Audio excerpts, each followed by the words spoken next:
आपको बता दें इंदौर से इस बीच एक बड़ी खबर अंशिका दर्शकों को बता दें, जहां इंदौर से बड़ी खबर यह आ रही है कि मतदान से पहले बवाल होने की जानकारी मिल रही है। दरअसल इंदौर में जो बवाल हुआ, राऊ विधानसभा के भंवरकुआ क्षेत्र में यह बवाल हुआ मतदान से पहले।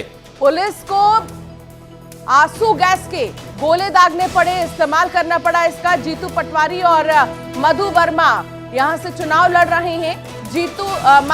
जीत नगर का विवाद पहुंचा थाने तक और इन सब के बीच बीजेपी कांग्रेस के कार्यकर्ता आमने सामने आ गए हैं। विवाद का वीडियो भी सामने आया था। दोनों पक्षों पर पुलिस ने एफआईआर दर्ज कर ली है। फिलहाल किसी तरह स्थिति को नियंत्रण में करने की कोशिश पुलिस की तरफ से की जा रही है, क्योंकि आज चुनाव है, आज वोट डाले जाएंगे। आज 230 विधानसभा की सीटों पर आज वोट डाले जाने हैं और ऐसे में लोग ना डरे ना सहम कर रहे, इसीलिए पुलिस पहले ही वहां पर मुस्तैद है, सतर्क है। आंसू गैस के गोले आप देखिए किस तरीके से दागे गए हैं ताकि सिचुएशन को अंडर कंट्रोल किया जा सके।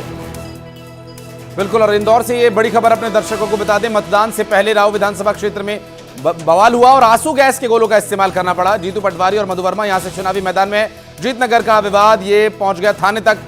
दोनों ही पार्टियों के कार्यकर्ता आमने सामने आ गए। विवाद के बाद दोनों पक्षों पर एफआईआर पुलिस ने दर्ज की है और अभी स्थिति नियंत्रण में बताई जा रही है, जबकि इस पूरे मामले को लेकर डिटेल्स आगे आप तक पहुंचाते रहेंगे। फिलहाल आज की जो 300 सीटें हैं उस पर मतदान होना है और मतदान के साथ साथ छोटे मोटे जो इस तरह के बवाल या इस तरह की घटनाएं, पुलिस को इन्हें नियंत्रित करना होगा। बड़ी चुनौती प्रशासन के लिए भी शांतिपूर्ण तरीके से मतदान कराने की।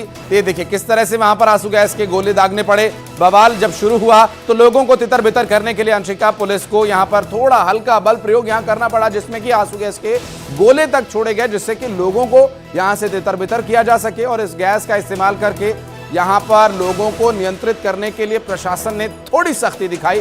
और चूंकि कानून व्यवस्था बनी रहे, लॉ एंड ऑर्डर पूरी तरह से फॉलो होता रहे, ये बहुत जरूरी है। और चुनाव से पहले किसी भी तरह की ऐसी अशांति की संभावनाओं को निरस्त करना, ये सुनिश्चित करना प्रशासन की बड़ी जिम्मेदारी रही। और इस दौरान थोड़ी सी जरूर गहमा गहमी देखने को मिली, अफरा तफरी का माहौल कुछ देर के लिए जरूर बना, लेकिन स्थिति नियंत्रण में है, ये ज्यादा महत्वपूर्ण है। मौजूदा स्थिति लगातार हम आपको दिखा रहे हैं सीटों के लिहाज से भी और साथ ही साथ लॉ एंड ऑर्डर प्रशासन की व्यवस्थाओं के लिहाज से भी। तो ये दोनों ही जो पक्ष हैं चुनाव के दौरान, इस पर रहेगी हमारी नजर। न्यूज 18 मध्य प्रदेश छत्तीसगढ़ पर मेगा कवरेज लगातार जारी है।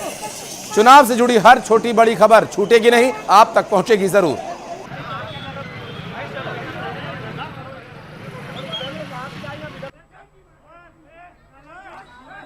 तो इंदौर से ये तस्वीर आपको अब दिखा रहे हैं, जहां मारपीट का मामला सामने आया। फिलहाल सिचुएशन को कंट्रोल में कर लिया गया है।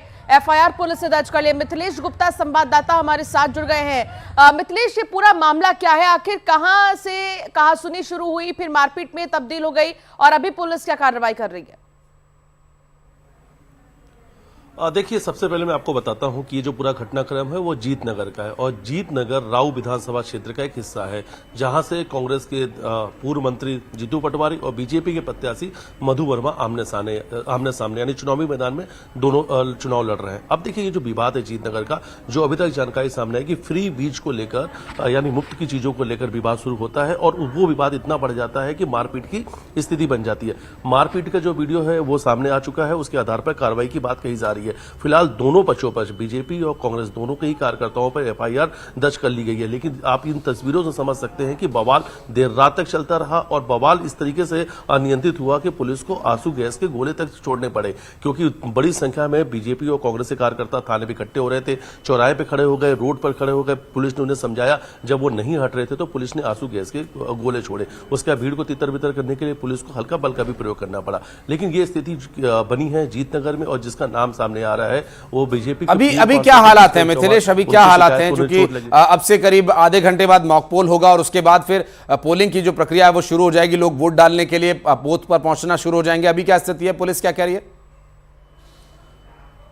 देखिए, अभी सब कुछ स्थिति जो है पूरी तरीके से नियंत्रण में है। जहां पर विवाद हुआ था वहां पर पुलिस की संख्या ज्यादा लगा दी गई है, यानी जो फोर्स है उसे वहां पे बढ़ा दिया गया है कि वापस से सुबह विवाद न हो। और सभी कार्यकर्ताओं को सख्त निर्देश दे दिया गया पुलिस की तरफ से कि अगर अब भीड़ इकट्ठी होती, क्योंकि मतदान शुरू होने वाला है, तो बड़ी गंभीर धाराओं में कार्रवाई की जाएगी। लेकिन स्थिति नियंत्रण में है, लेकिन कल देर रात तक इंदौर में बवाल चलता रहा।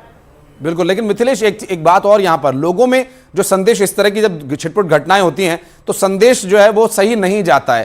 तो हालांकि रात में ये घटना हुई और सुबह पोलिंग के हालांकि लोगों के रिएक्शन लेने की तो बहुत ज्यादा यहां पर समय नहीं मिल पा रहा होगा। आप रहिएगा मिथिलेश, आपसे डिटेल्स आगे लेते रहेंगे। जो वोटिंग की जो प्रक्रिया है उसमें क्या कुछ व्यवस्थाएं रहेंगी, ये सारी डिटेल्स आपसे लेते रहेंगे। और जनता तक ये खबर भी हम पहुंचाते रहेंगे। और जनता तो तैयार है वोट डालने के लिए, और जनता के ही हाथ में इस वक्त जनादेश का ये सबसे बड़ा जो महत्वपूर्ण पक्ष है वो अभी है। और चूंकि आज का दिन इसलिए भी महत्वपूर्ण है क्योंकि एक चरण में 230 सीटें मध्य प्रदेश की और 70 सीटें अंशिका छत्तीसगढ़ की, जहां पर की वोटिंग होनी है।